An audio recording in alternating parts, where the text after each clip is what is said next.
housing prices, home sale prices have crashed. They've cratered, they've fallen like a rock.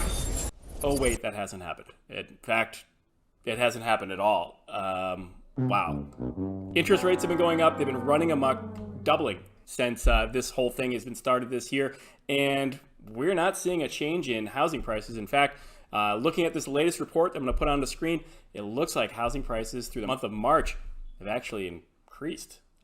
So now, more than ever, it's harder and harder to get into a house, according to this. So let me take a look. I'm going to put this on the screen real quick for you. Wow, home prices soared over 20% in March despite rising mortgage rates. They thought cranking up the rates was going to make a change and make a quick change happen, allowing to fight back on some of the inflation crisis we're seeing. And we're going to talk about this a little bit, but let's take a quick look at this article. Right here, on par with it, home buyers have been struggling to find affordable properties to purchase. And now it's getting a little bit harder with mortgage rates being high and the housing prices still being high, making it so that somebody that was qualified a few months ago to buy a property is now qualified to buy a lot less of a property than what they were hoping to do. When will home prices cool off? That's a great question. And, I was talking to Matt about this. One of the things that people don't seem to realize is the real estate market, unlike the stock market and the crypto market and all that fun stuff, they're not the same kind of thing. They're a little bit different. Real estate's what Matt always calls an inefficient market, where it's a little bit like steering the Titanic. Hopefully it doesn't sink. But when you make a huge turn, it takes a long time for that ship to catch up with the command you sent. And it's very, very different than the stock or the crypto market, where something happens, those markets change and adapt immediately. So it could be that the increase in rates, the huge mortgage expense that people are now taking on, that actually could change and slow the housing market and lower the sale price of the houses. But it could take months for you to see that change. It could be a real trailing scenario. So what are people doing right now that are kind of trapped, right? These are the folks that have been looking to buy. These are people that were ready to buy before when prices were high, but now don't have the same buying power because interest rates are now cranking up.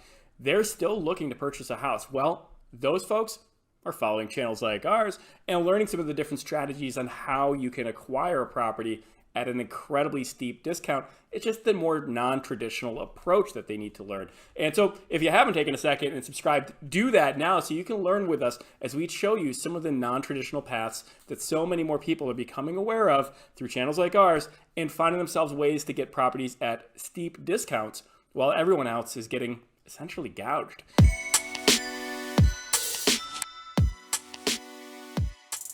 So if you were interested in these, some of these things are going to be like buying a property at foreclosure auction. If you've never gone to a foreclosure auction and you are always curious, you've always heard about that as a great way to buy an inexpensive property or get a great deal on a property, there's a lot to learn. Yes, that can be true, but there can be a lot of risks. So you need to learn more about that before you jump into it. There's a lot of other great ways that you can get involved in properties, like receivership programs. Maybe reach out to your city or a local city in your area and find out about blighted, distressed properties, properties that have owners that are unwilling or unable to keep their property up to code, and learn about how the city could put it into essentially a receivership program and get you involved in that property, where you might end up taking that property over and owning the property, having it all fixed up and being in it for way less than if you were to buy a property on MLS.